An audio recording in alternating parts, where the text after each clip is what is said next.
Hello and welcome to Contra Mundum. I am your host, Suzanne Eileen Martin.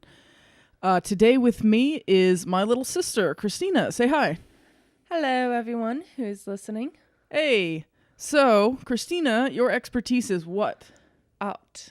Art, yeah. So the point of the show is that everybody is an expert about something. So Christina's expertise is in art, and she really is an amazing artist, by the way. Oh, I'm thank you. gonna brag because she's my little sister, but she's a really really good artist.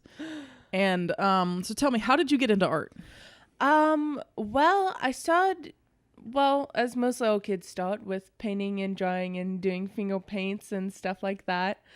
Summer camp was my favorite thing because we always got into doing these amazing little arts and crafts, and my favorite was the God's Eye. And then I started with some basic art classes when I was younger. Do you remember Mrs. Sawyer? Yeah, of course. That was our at our homeschool co-op. She was our art teacher. Mrs. Sawyer was great. And then when I got into about late middle school, she allowed me to move up into the honors program, which was the self-study, and I proceeded from there. Cool. Okay, so what kind of art do you normally like to do? Well, I mainly work with paintings. I work in acrylics mostly, but I also like to dabble in oils and watercolors. Awesome. Okay. So what's the most important thing you think when you're doing a painting? What's like the most important thing that you need to know before you start?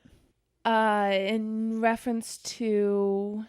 Like before you start a painting, what's your process? Let's go with that. What's your process for starting a painting? Well, I normally look for something to inspire me. Recently, I was commissioned by a friend at my college to paint a abstract with the words, "Stress leads to heart attacks leads to death." Oh, good Lord. Okay. She's an interesting little duck, but she wanted those words on top of an abstract. So I was trying to find something that would work well with the color that she wanted, which was different types of purples and golds. That sounds very regal. Well, we are Regent. But she wanted something interesting that you wouldn't normally find. So I was trying to go around and find inspiration for something. And later that day, I saw wrapping paper. Shiny purple wrapping paper lying on the ground, and took a photo of it and decided that would be the perfect type of design for the abstract. So I think the most important thing is finding your inspiration. Okay, cool. That's awesome. So do you still do any stained glass? Not particularly. Right now I mostly work with hot glass. Yeah. Tell us about that. I take classes over at the Chrysler, and I have actually... The Chrysler Museum, that is, in Norfolk, Virginia. Yes, the Chrysler Glass Studio. I'm not the biggest fan of working with glass blowing because I have burnt myself way too many times. And I find the bigger projects more tedious, but I work with flame working, or as a lot of artists like to call it, torch working. And that is... where you're basically doing glass blowing or small detailed work, and the pieces you work with can range from minuscule to about the size of around a shot glass. Oh, okay. And by the way, if you hear any tap, tap, tapping, that's my dog's toenails walking around on our hardwood floors, so sorry about that. Go away, dog. Hi, Ginger. Yeah. So the hot glass doesn't burn you as much as the blown glass? Do you mean the flame working doesn't? Yeah, flame working. Well, it depends. I've done everything right now from flame working to glass blowing to working with neon signs, and you use different techniques with everything that you do. So with the neon, you're using a large ribbon burner, which is about 1.5 to almost a meter long, but you can adjust how long of the heat that you want. But that's to heat up long stretches of glass so that you can bend it into different shapes. And what is a ribbon burner? A ribbon burner is essentially what we're using is propane and we're lighting the propane on fire, and that's what heating up our glass. So with flame walking, I'm walking with basically a small Bunsen burner that I can use a foot pedal to change the different heat. I can change it into a wide flame, which is about the size of a $50, or I can change it into a small flame, which can range between the size of a dime to a quarter. Oh, okay, that makes So sense. ribbon burner is, think of like ruler on fire. A ruler on fire. That Essentially. sounds kind of terrifying. Oh, it's so fun. You've always been a firebug, though, so I'm sure you enjoy it immensely. Oh, I'm a little pyro. A little bit. Okay, so can you tell us kind of like what's the process for making like a little glass ornament or something? It depends on if you want a small detailed glass ornament or if you want just a regular glass ornament. Let's just go with like the simplest form, like the regular one. Okay, a regular glass ornament I would use glass blowing for because that's where you get your size and shape from. The process for that would be you would take a blowpipe, make sure it's clear. I would dip it into the kiln, which is currently around 3,000 degrees.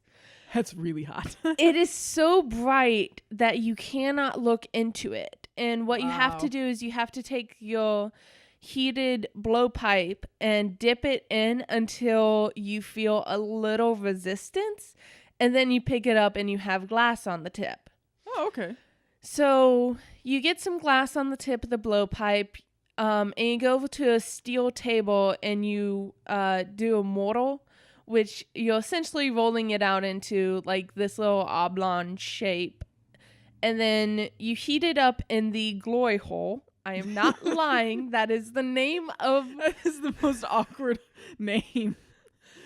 Well, glass blowing can be... Like, the names can be very not PG. Okay, continue. Let's try to ignore the not PG names, shall we? Yeah. So you heat it up in the glory hole. Sorry. It's okay. And you're basically trying to get the proper shape. And then you put a bubble in it. Then you go get more glass. You might color it in between, which you're essentially taking powdered or chunky forms of glass and dipping your molten glass into those and then heating it up to melt it into what you want. And then you're putting more glass over top of that or leaving it as it is. And then, so you take a bowl-shaped type of wooden handle. It kind of looks like a ladle, almost, but it's hollowed out on one side so that you can put the rod into it. Okay, so a weird wooden ladle thing. Yeah, and it's wet because if you put wood on, so you're working with the glass. To be moldable, the glass always has to be around 1,300 to 2,000 degrees. Also very hot. Well, they don't call it the hot shop for nothing. So all your tools are either wet or waxed, and that still sounds not PG. God. Stop it. We're a family-friendly show. Stop it. Okay, wet. Let's keep going from wet wood, please. Oh, God. So you... I'm sorry.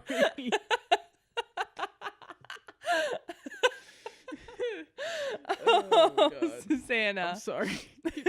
Keep going, please. Okay, and so you're shaping the glass into a circular shape.